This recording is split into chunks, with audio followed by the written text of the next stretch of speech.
I'm Fred McMurray, which means this must be... Pillars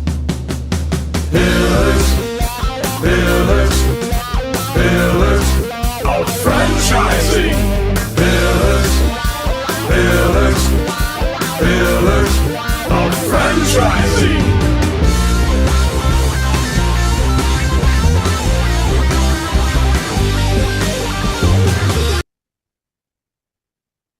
Good afternoon and welcome to another episode of Pillars of Franchising. My name is Kristin Selmeczy and we have another great show for you today. We'll be speaking with Mike Ringel, our favorite wealth strategist, and talk about why it's important to channel your inner Stephen Covey by beginning with the end in mind. But first, Karen, let's talk about what's happening on the streets. Hello. Well, today, how are you today? I'm good. I can't believe it's Thursday already. I know. I can't either. So I was kind of excited the past couple of weeks because Franchise Business Review just came out with their annual survey. And I always love that because it's a survey that's really based on feedback of franchise owners. And I think they're the best source, right, for rating surveys. Yeah, for sure. And, I think I had mentioned before, Ray and I said it on Tuesday. That's why it rings a bell. Ray and I just completed our survey for the Molly Maid organization. And they are really, I met the founder of Franchise Business Review in San Diego at the IFA meeting. And what a great guy. I mean, really, his whole goal is just to make sure that people have a platform to speak about their experience in the franchise industry with their specific brand and tell everybody what they really think about it. And, you can choose to have it be private, or you can share your information, which I really like. I do too. And I think many times when you're doing one for, your franchisor, people are kind of afraid, right? They're like, okay, do I tell the truth? Can this be tracked to me? And what I like about this, you're right. It can be, you can be anonymous or you can give your name. Yeah. And I love it because they're really taking a look at franchisee satisfaction, performance results. And I like it that they're really taking a look at the training, leadership, core values. And what I love is it's lifestyle. Do they like what they're doing? Because we all know that, when people are looking for a franchise, those are key parts because this is your life. Sure. And often we're giving up very frequently really good paying corporate jobs that are for the most part stable, but we've just decided that it's time, right? And so the ability to have something that makes you feel good about what you're doing at the same time that you're obviously growing and replacing your income and all those things is really, really important. Absolutely. And I also, it's that, so you've got to make sure you find the right franchise for you. We talk a lot about that because it does vary based on so many different things.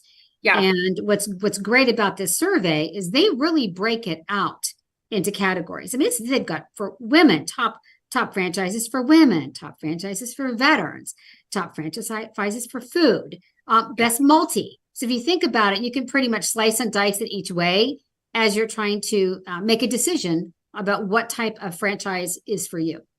So what were some of your favorite parts about the survey results that you read in this article? Well, the one I liked the most was the Franchise Hall of Fame. And because that's one where, you can be, one time. So you can do like, one time you get in, that's great. But the Franchise Hall of Fame, it's set up and celebrates franchisees that have kind of demonstrated that long-term commitment to positive and rewarding experience for their franchisees. So to get into this, you have to be in the franchise top 200 at least 10 times. So that really shows commitment to excellence and commitment to franchisees. So I like that they celebrated that. Yeah. And you want to talk about maybe the top couple things that they, on here, for example, they say the 5 things that they use to measure franchisee satisfaction, to your point, training and support, leadership, financial opportunity, franchise community, and overall satisfaction. So what were some of the companies that surprised you that were on the list? Were there any that interesting? Yeah, I had a couple of, what I find fascinating is I always forget the number of franchises that aren't food. because I think so many times we think of franchising, we think of food. Yes. And out of the top 200, I didn't count the ones that aren't, but there's a very large number. And it's just fascinating. You know, it's a gold swim school, you know, things like, you know, automotive, you know, different types of like coaching companies. I had a list of, you know, cruise companies, fast signs. So what I love about it, it's really, that's why it's not one size fits all. And you can find something for you. And I also love it that they put in the amount of investment, because that's also going to vary for many of us based on what we can do, what we can afford. Yeah. And, you know, I'd like to just give a shout out to Franchise Business Review. Make sure anybody who's out there and you're like, wow, you know, I'd really like to check that out. I want to know who's on that list. All you need to do is go to franchisebusinessreview.com and they'll have their top 200 list there. And as Karen just mentioned, there are filters. So if you're somebody who's looking to invest under 50,000, between 50 and 100, or over 200, whatever category you might be looking at, you know, investing in, I would certainly take a look and just see what they have to say. Again, a lot of this is super, super candid. I know I try to be very candid, so it helps not only the franchisees see that they're not alone in the way they feel, but also the franchisor to take it as some constructive criticism and look inside themselves to decide, is there things that we need to change, and what is it that we need to change? So absolutely. Well, very good, Karen. I think that's a great thing to have come out just before the show today. And I hope everybody will take a look again. And that is at franchisebusinessreview.com. And we look forward to having a great show today. We hope that you'll all jot some notes down as we go through the interview with Michael Ringel. And we'll be right back coming up after this. Or we won't. We'll come right now. Surprise, Here Michael. we are. So, Michael, you have been with us before. You know, I always introduce you as our favorite wealth strategist, but you do a lot more than just that. So tell us what it is that you do and how did you get in this space? Sure. Well, I appreciate having me back. Our last conversation was a lot of fun, and share with you a little bit about my background. I'm a CPA. I'm also a certified exit planner. And prior to working in the financial services industry, in the 90s, I worked with a company called Let's Talk Business Network. And what we did was we built entrepreneurial support groups for business owners to come together and talk about the different issues and challenges in their business. You know, very similar to Vistage or a Tab. We did it in the 90s and we brought people together. And what we discovered was when you strip away the uniqueness of what we do for a living, the issues and challenges are all the same. Marketing, sales, PR, technology, hiring and firing, right? So getting entrepreneurs together to learn from each other, best practices, is really the way people love to learn. For sure. And so, you hit on something very interesting in your last conversation, with Karen, is that, I discovered that most people, they don't go into business just for the money. The money is a strategic byproduct. Most people start their business or go into business or leave corporate America because they have some purpose, right? I talk to a lot of companies in the home health industry, and a lot of the people were nurses or respiratory therapists, people who want to give back. And by growing a business and doing it in the franchise model, right, the strategic byproduct is creating cash flow for them, their families, and the employees that work for them. Right. So our mission is to empower families to experience purpose, freedom, and abundance in their lives. Wow. And the way we accomplish it is by inspiring and coaching families on the truths of investing and design a plan that supports their purpose. That's awesome.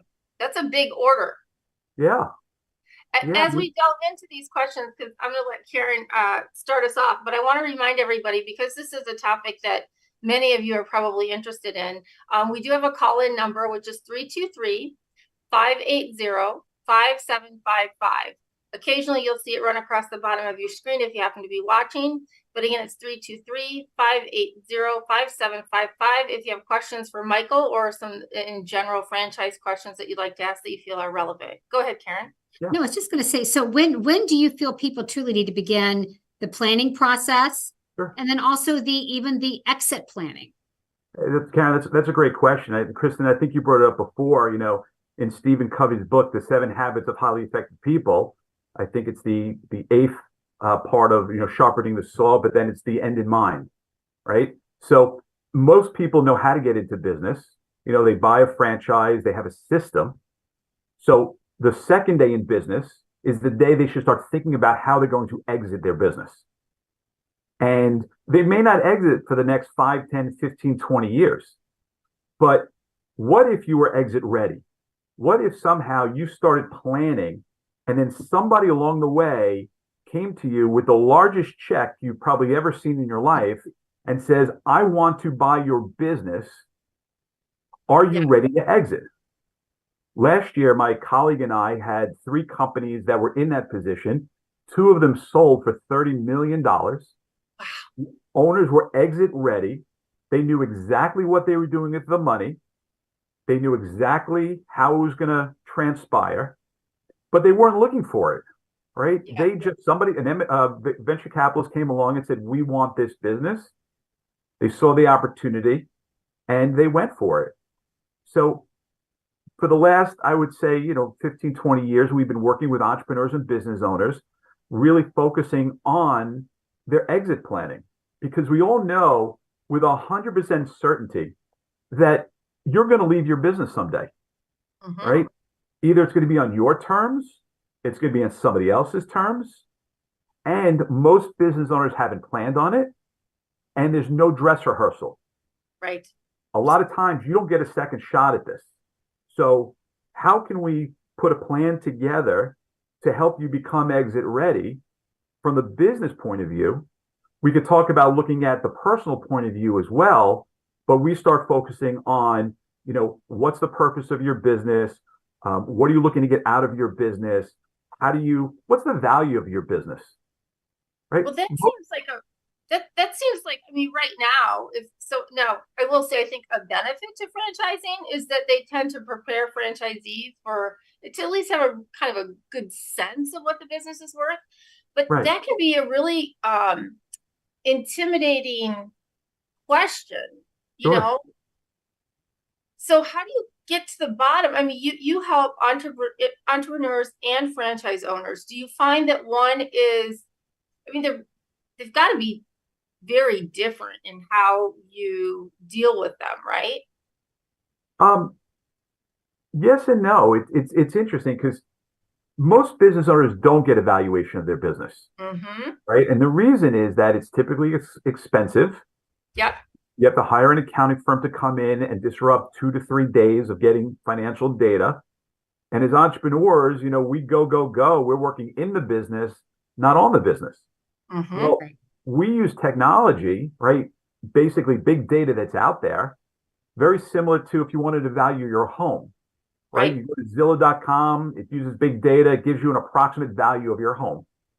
Now, remember, something is worth what somebody's willing to pay for it. Yeah. Right? Absolutely. So, you go to Zillow and you go, well, my house is worth more, my house is worth less. But either way, it gives you an idea. Well, we have technology to do the same thing with 3 years tax returns, some financials, and a couple questions. We can create a 28-page report that says, here's the approximate value of your business today. Benchmark it against key performance indicators within your industry and with outside the industry. And then have conversation about it, because here's the thing we need to think about. How much money do you want to live on the rest of your life? How much cash flow do you need, right? To be able to live the lifestyle that you want to live? How much do you have on your personal balance sheet?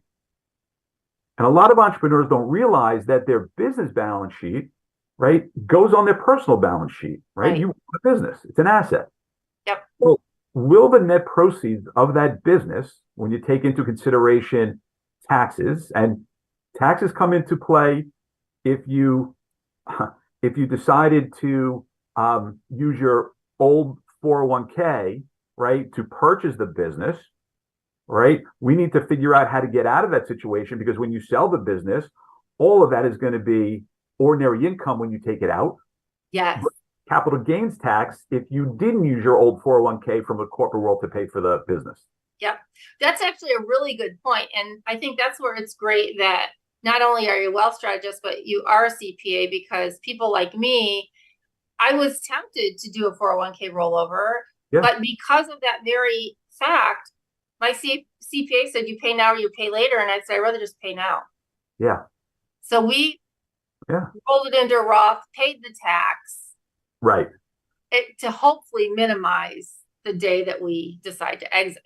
Yeah, absolutely. And then think about, will the net proceeds from the sale of the business, plus what's on your personal balance sheet, be able to produce the income that you're going to want to live on the rest of your life? Right. How is it invested?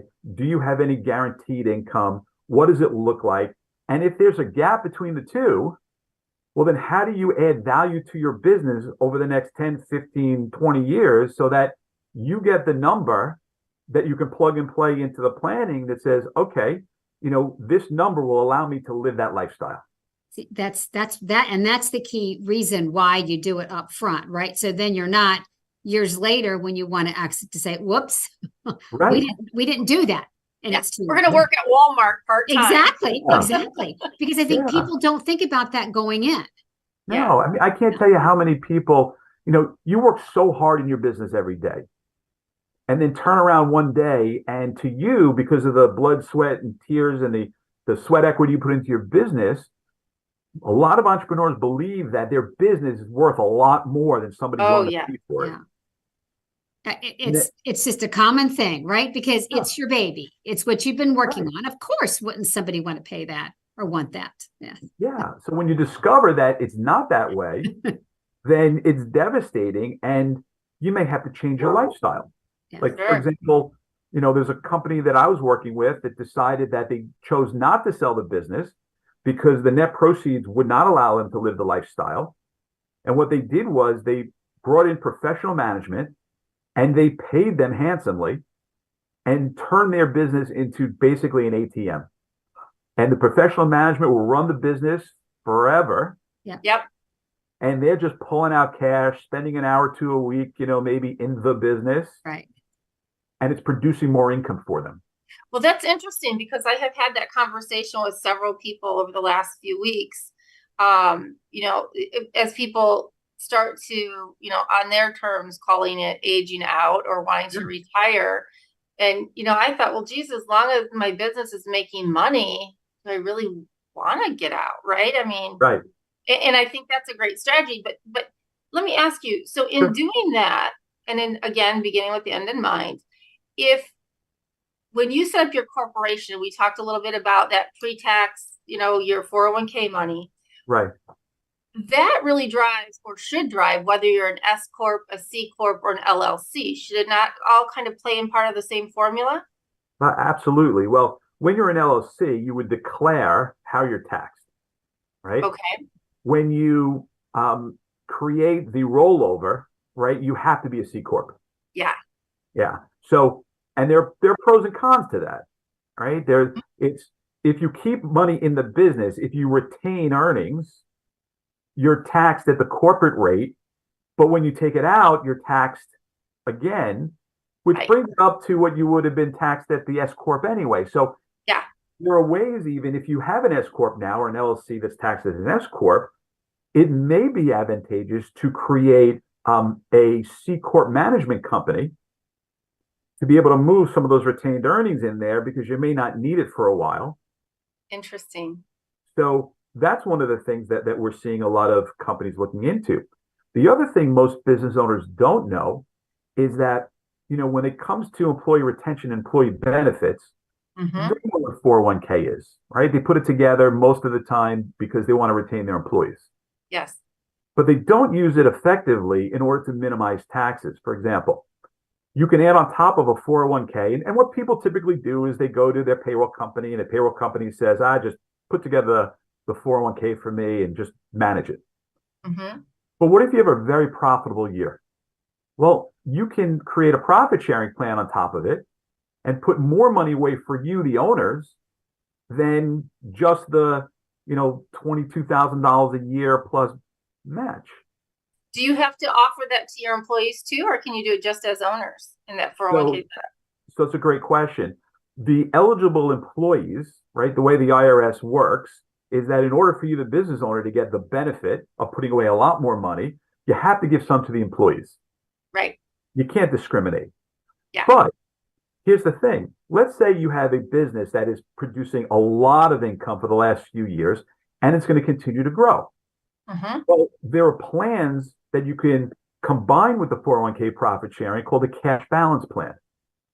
And a cash balance plan allows the business owners to put away a lot more money, 6 figures in a lot of cases, while only giving a little bit to the employees. We did a plan design with our actuaries for one of our franchisees, and what we discovered was that in this cash balance plan, both owners could put away an extra $200,000 a year each, and only have to give up $20,000 to the employees. Wow. Oh, that's amazing. And some people listening may be like, "Oh my gosh, I can't believe you want to give more to your employees. It's because of them." But what they don't realize is a lot of us, myself included, I gambled my entire 401k on this business. That is what opened and ran my business for the first several years. And so, yes, it sounds like you're being selfish, but really, I'm just trying to put myself back where I belong. Right. And you deserve it. And you're playing within the rules of the IRS. Like, there's no gray. This is black or white. And what's really cool about it is that when you're in the 401k, the 3% or 4% match, that's the employee's money right away. If they leave, they take it. Right. In the profit sharing, which is discretionary each year, if you have a great year, you could add to it. If you don't have a good year, you don't have to add to it. The employee portion is on what is called a 6-year vesting schedule. So that they're not entitled to it right away. If they've been with you for 1 to 2 years, right? They're not entitled to anything if they leave. Right. And then it's 20, 40, 60, 80, 100. So if they're with you 6 years, they're entitled to it all. With the cash balance plan, they have to be with you for 3 years. It's called a cliff vest, meaning that after 3 years of employment, they're entitled to whatever you put aside for them. Interesting. Think about this. If you're getting 95% of the contribution, you put away 400, you have to put away 20 for the employees. Yeah. Your tax deduction at a 40%, is 80 grand. Yeah. No, I'm sorry, it's 160,000. You're giving away 20. Your net taxes are, 100, 120. It makes sense. Yeah. So what we do is we look at that. We look at the different ways to exit the business. We look at how do you retain employees? How do you put non-qualified plans together? And then be able to say, okay, here's what it looks like today. Here's how you add value to the business. Here's how you invest money based upon Nobel Prize winning academic strategies without speculating in gambling. Here's how you create a pension plan in the future, right? Because that's what a cash balance plan is, right? I personally believe that the biggest downfall of the retirement system in the United States was actually the invention of the 401k. Because it put the onus on you, the employer and employee, to manage your own money versus working for a big corporation and getting a pension for life. Right. Exactly. Right. Agree. Yeah. And that must have been designed by the corporations too, right? Well, it was actually to minimize the amount that when I started my auditing career at Deloitte & Touche, I audited many pension plans. And I could not tell you, I couldn't believe how underfunded these were. Wow. So they know they have this potential future liability. They just don't have the money to pay it all today. Yeah. So they invented the 401k, the IRA. It's now up to us to do it. And that's why people go into federal jobs, civil service jobs, teaching positions. Right. It's true. My daughter started as a 4th grade teacher in New York City, and I wanted her in that system because of the pension. Yeah. Yeah. Well, Yeah. that's It is amazing. It is Yeah. amazing how much, right? And because I always get teased by that. I'm like, well, I don't have quite that. So that's why it's important as a franchisee Yeah. to make sure that we are thinking about all these different things and the different strategies to make sure that we're setting ourselves up to succeed, because we don't have that. Yeah. And we can create it on our own. That's right. That's what entrepreneurs do. So that's what we teach and we coach and educate people on. And then we give them the choice. This says, here's where you are today. If you continue doing what you're doing, here's what life might look like financially. Here are some choices you have. If you implement the choices, here what life might look like. And then what we do is we then use the financial products in the marketplace to fulfill the strategy versus trying to sell stuff to people. right. Which my industry has been known for having a really bad rap for people just trying to sell stuff. Yes. Yeah. So I like it. And what I like about your approach and how you're talking about this, it's refreshing because it's holistic, because you're talking about the financial, you're talking about someone's, you're tying it to them and their future. And the last piece is the employees. And you're tying it to like strategies with employee retention, because a lot of this, when you talk about exit planning, a lot of this then sets it up to, you got to find somebody to buy it. So the healthier it is, the healthier you are, you're going to be able to find I would think you'd be able to find a buyer faster. Yeah. And the value of your business will increase if you have your key employees locked into certain golden handcuffs that upon the transition and sale of the business, they're incentivized to stay with the new owner. Right? The owner wants that because they want the continuity. And if you tie in, like in corporations, they use the golden handcuffs and define deferred compensation. You as the business owner could do that as well. And that just adds value to the overall business itself. Absolutely. Because we're talking about value, obviously brand plays into this quite largely. And, it's kind of my opinion that if you have a franchise brand, it's one that obviously people know about, they see it, they're aware in most cases. Do you find that franchise brands have been easier to exit than a mom and pop shop type thing, or not necessarily? That's a great question. Not necessarily. A lot of it is very specific. It's specific on the competition in your area. It's specific on how what's the potential growth in your area. Now, yes, the name of the company and, the amount of money that you have to maybe contribute to the marketing fund and the amount of royalties that you have to play into it. And compared to independence, it adds value to it. But there's so many variables that go into play that it's tough to say. Yeah. I noticed that you work with franchisees and franchisors. Yes. And and by the way, I've been on both sides, franchisor, franchisee side.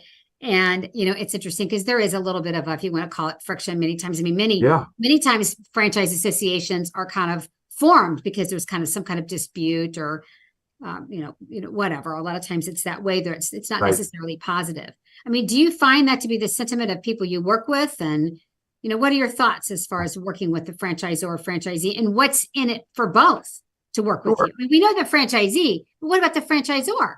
Yeah. So most of the people I work with actually come from the business association started by, like you mentioned, they started the business owner association because there was a problem, right? And everyone got together and they realized that, if they pool their resources, they could then fight the franchisor. And then once that issue is complete, they go, wow, you know what? We really like coming together to learn from each other. And for me, I found that working through the business owner associations is more powerful because the franchisor, a lot of times they don't want to, they're concerned about liability. They're concerned about, if I introduce, Mike to all our franchisees and something happens, well, who are they going to go after? Right. So, but the other thing is that a lot of the franchisors want to see a smooth transition, right, from one business owner to another. Sure. And if we could help them in that process. So it depends on how progressive the franchisor is. But from my experience, where I can really make a difference is speaking at the Business Owner Association about this topic, whether it's in their performance groups, whether it's like at one of the national conferences, and just sharing this information. Like I was in January, I was asked to speak at a mastermind group of about 15 entrepreneurs in Aruba. Now, imagine telling my wife, honey, I got to go to Aruba January for work. For work. And she said, I'll go with you. Yeah. Well, unfortunately, she had to work. And then I'm sitting on the beach and it was 7 degrees at home. And she said, you know what, honey, you could stay an extra couple days. And I realized that was like a test, right? That was like a test of our marriage. So I came home. Sharp. Very sharp. Yes, very, very. And we actually, I asked them, how long do you want to talk for? And they said, well, you can have the whole morning session. So for 3 hours, we talked about this topic. Now, it wasn't me talking for 3 hours. It was interaction. It was conversation. It was sharing. We did worksheets. And at 2 hours and 50 minutes, we had 10 hours worth of material to continue with. Wow. And of the 15 business owners that were there, 9 of them became personal clients to help them with their planning. I think that's so important, Michael. I mean, and obviously we always ask you this question. People listening, whether we have people who are looking to buy or people who are currently franchisees, and like you said, we have emerging brands too, that not every emerging brand makes it. Right. How's the best way for them to contact you and kind of strike up this conversation? Because it sounds like it can be very involved and it's obviously very individualized, right? Based on what your goals are. Yeah, absolutely. My cell phone number, people can call me anytime, is 917-734-4748. Okay. They can send me an email. My email address is mringel@strategies4wealth.com, or through Facebook. I'm on there, through your site. They could just leave a DM. More than happy to have a conversation with anybody about what's going on in their world when it comes to their business, entrepreneurship. Sure. Even sharing just resources and books are really important because we can use those as tools to help people who are not ready today. Well, I almost feel like that's exactly where I was going to go. People who are thinking and they call and say, hey, Kristin, I want to buy a franchise. Can you help me? I almost feel like this is one of the due diligence steps that we have to have people take, at least make the phone call so you can ask the questions and they can start planting those seeds to know, okay, if I'm going to invest $200,000 or $50,000, what's my plan to make that back and then some, so I'm okay when I retire? Absolutely.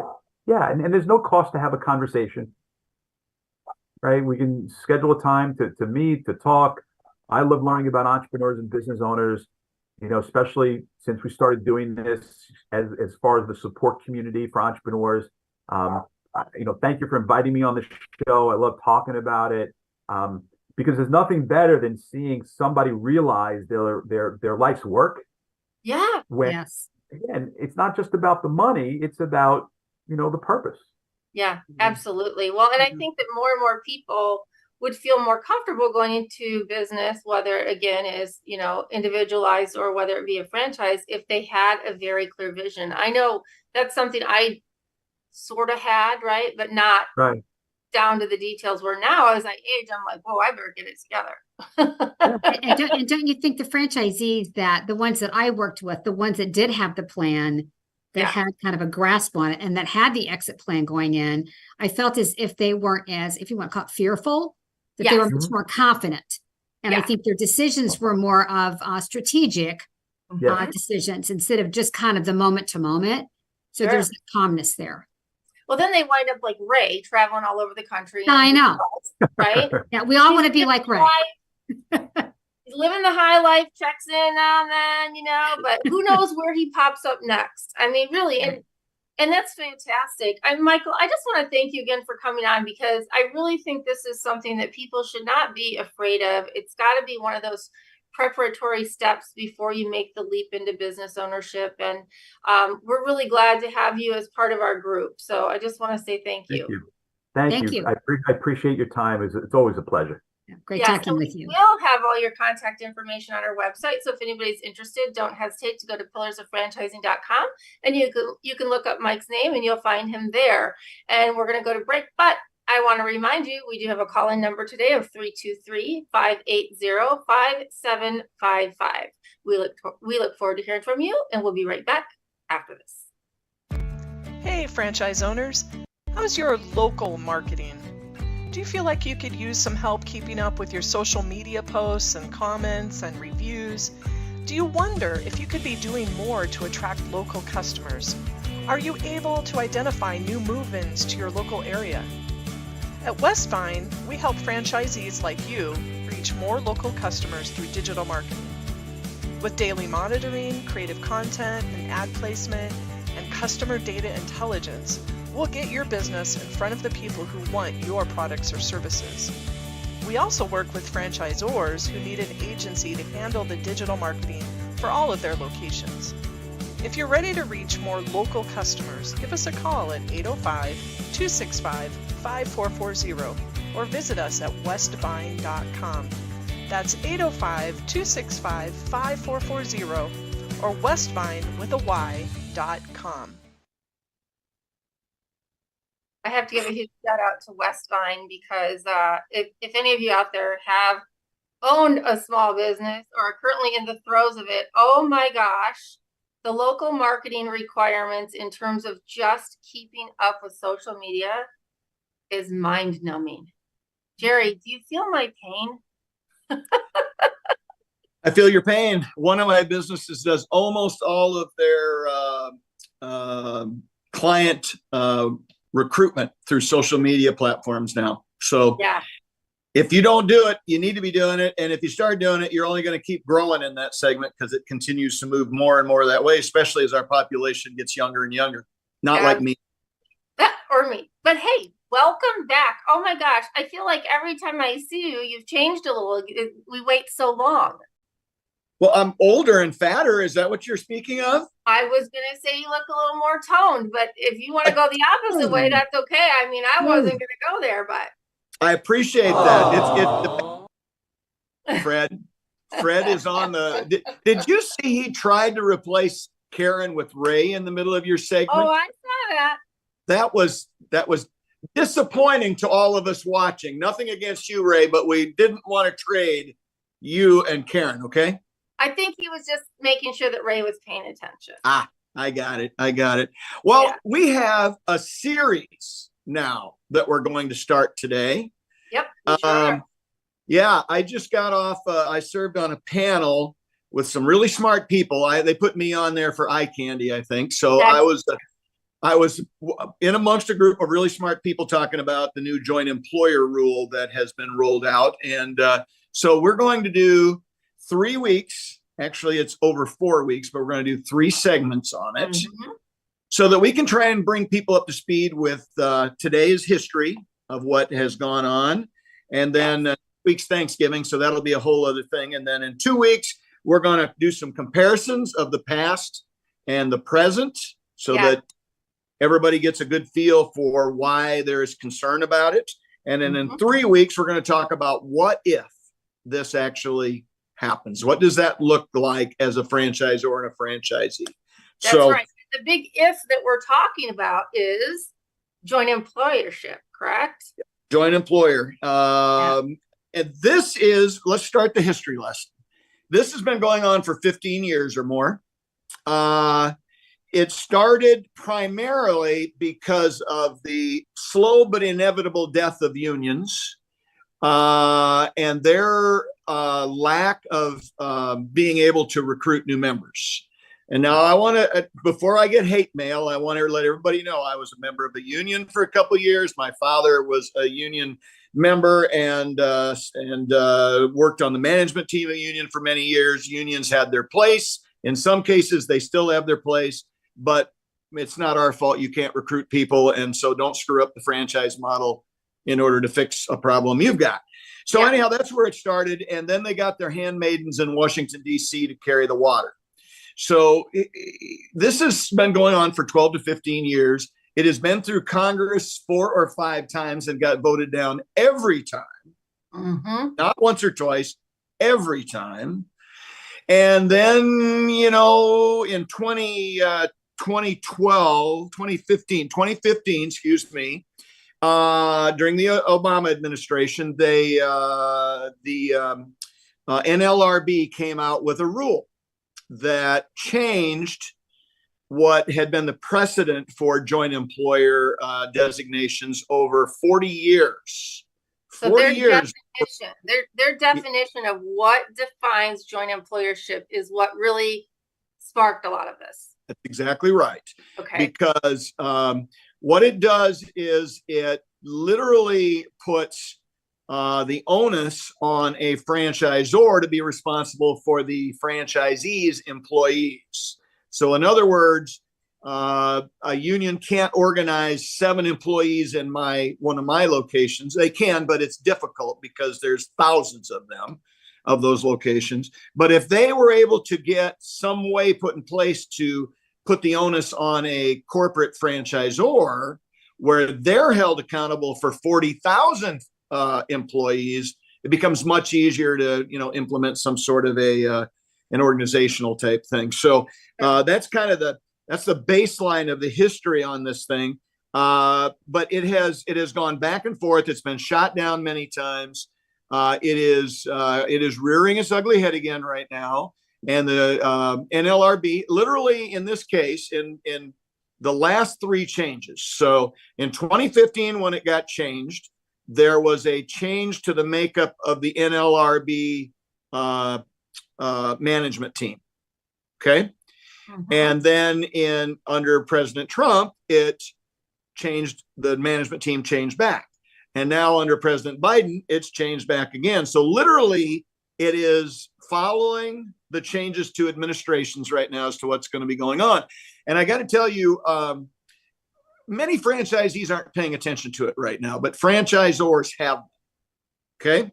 Hallelujah. So yeah, in 2015, when this thing actually took on some momentum under the then change to the NLRB rule, many franchisees saw subtle changes in the relationship between the franchisee and the franchisor. In other words, franchisors were offering less employee-facing support. So in other words, when it comes to some of the training things that were going on, those started being pulled back to some extent. Not en masse, not wholeheartedly, just the things that were maybe a little bit more prevalent to a joint employer ruling, they pulled those back. What ended up happening for franchisees is they noticed the loss of some of those. So most of them had to, if they had any size, if they're a franchisee with multiple units, they implemented their own local training to make up for some of the things they lost. But if you are a franchisee with 1 or 2 units, you likely won't have the wherewithal to put a training program in place of what you were getting before. Now, it's not just training. There's a multitude of things that impact the relationship that could cause a court to judge you to be part of a joint employer relationship. One of the things I brought up on the call today, a franchisor can do everything they can to insulate themselves from being judged. But let's take, for example, new technology. Okay. A franchisor rolls out new technology. As soon as they're comfortable with it in-house, they look for alpha and beta testers out in the ranks. Right. So they'll ask for volunteers, franchisee volunteers to do that. When that technology, let's use POS as an example. When that new POS technology hits, who are the ones that interact with POS more than anybody else up and down the system? Your employees. Yep. So since the franchisees don't know anything about the new POS system yet, that entails corporate employees training your staff on how to be an alpha and beta tester with new technology. Yeah. But I can't think of anything that's closer than that. Yeah. I mean, all of this, and I'm glad that we're doing a bit of a history lesson because, you know, my fear is that people are going to be afraid to buy a franchise. But that should be the case. But with so much uncertainty, it's like, who wants to buy in the stock market when things are all topsy-turvy? Some do because they buy low, sell high. They've got that game down. But I mean, I tend to shy away when there are a lot of things that I don't understand, and when that's the case, I just stay away from it. Well, I do. We saw a little bit of that in 2015 to 2017, where there was a lessening of the interest in franchises. So we could see that again, but there are so many variables here. Choosing to not become a franchisee for this one reason is probably not the greatest decision if you really want. Back to Michael's thing, developing wealth and even being able to pass it along to your family and things like that. That's all part of the franchise model by many times over what normal small businesses do. So, deciding not to do it is probably not the right thing, because franchisors and franchisees are going to learn how to navigate this system to ensure that they don't get called out on joint employer. The other thing is, this thing's got a long way to go before it actually, it's supposed to take effect, I believe, the 26th of December. But there is already one massive lawsuit that's been filed against it. There is a huge uprising in Congress that's bipartisan across the aisle. One of the few things we can all agree on right now, it seems like, in Washington, D.C. But there are people on both sides of the aisle that love small business and franchising and so on. So they're working together to, basically tell committees that they don't have the right to make these rules, these laws that are really congressional based. So I would not, I would say, buyer beware. I think looking at systems that have a little less interaction back and forth, where even we've talked before about looking for units that take less labor, because that's just a given in the world we live in today. Well, with less labor, there's less opportunity for a joint employer ruling. So, there's lots of ways to look at being a franchisee without giving up on the dream just because of this one issue. Yeah. Okay. So certainly a closer look at what type of model that you choose. Are you also suggesting, Jerry, that that you don't necessarily want a franchisor that has such complicated systems that they need to be involved in the local franchises to help train and things of that nature? Or well, I think that boat sailed already. I think literally all franchisors are trying to do everything they can to maintain that insulating buffer on the employee side. So I don't want to suggest anything related to that, because I think, we adapt, we move forward, we adjust, and things are going to be fine with that. But back to the technology thing, there's simply not a great way to roll that out and ensure that you've got a system that'll work across a large platform unless you put it out in the field and have people actually use it in day-to-day interactions, checking clients in and out, those kinds of things. So that is, one of the suggestions on some of these things is to have more third parties in the middle. Well, yes, but it's going to add a lot more cost to rolling things out, which franchisees pay. After franchisors pay, franchisees pay. And then, of course, that cost gets rolled along to consumers. So frankly, consumers shouldn't like any of this stuff either, because ultimately they're going to pay for it. Yeah. Well, that's a good thing to make sure we share with everybody who's voting. But Jerry, so one thing I want to have you tell our listeners, because at the end of the day, everybody has to take some personal ownership over this issue and get involved. What is a great site, or where would you recommend that people go to learn more about what is going on and who they can talk to in kind of I'm one of those like books for the dummies, keep it simple, stupid. Where do I get not the legal jargon, but the tell it straight? How's it going to impact me? Well, the International Franchise Association, IFA, has a website that's really powerful, and they've got a tremendous library on this, as well as videotapes. That's how old I am. Videos made of training on how to identify this and protect yourself and so on. In fact, as I said, I served as a member of a panel today on a nationwide group that presented on this to, 400 to 600 people across the country. So There's a lot of information there. That's one of the first places I would go to try and sort through this. But again, this is not a reason not to get into franchising. Just understand that it's like anything else, whether it's regulations or taxation or any of the other things that we have to face as business owners. Just one more thing we've got to be aware of and be prepared for.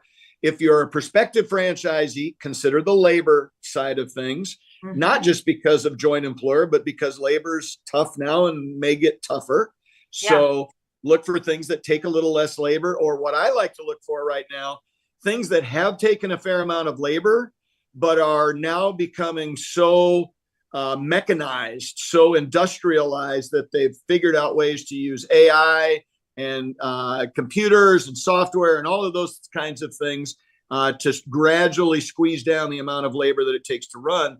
So I understand in Fort Worth, there's a McDonald's that doesn't have a human being in it. I'm going to drive to Fort Worth just to buy a burger. Yeah, I think I want to go with you to that. That's interesting. So anyhow, there will be a lot more information in 2 weeks and 3 weeks. Wait a minute. That's right. Yeah, 2 weeks and 3 weeks on this. Next week is Thanksgiving, and we're going to let you guys know all about what we're thankful for in franchising. Sounds great, Jerry. Thank you so much. We can't wait to hear what else you got there, and hopefully we'll get some information out, whether it's on our blog via videos or your own personal penmanship. We'll look forward to that.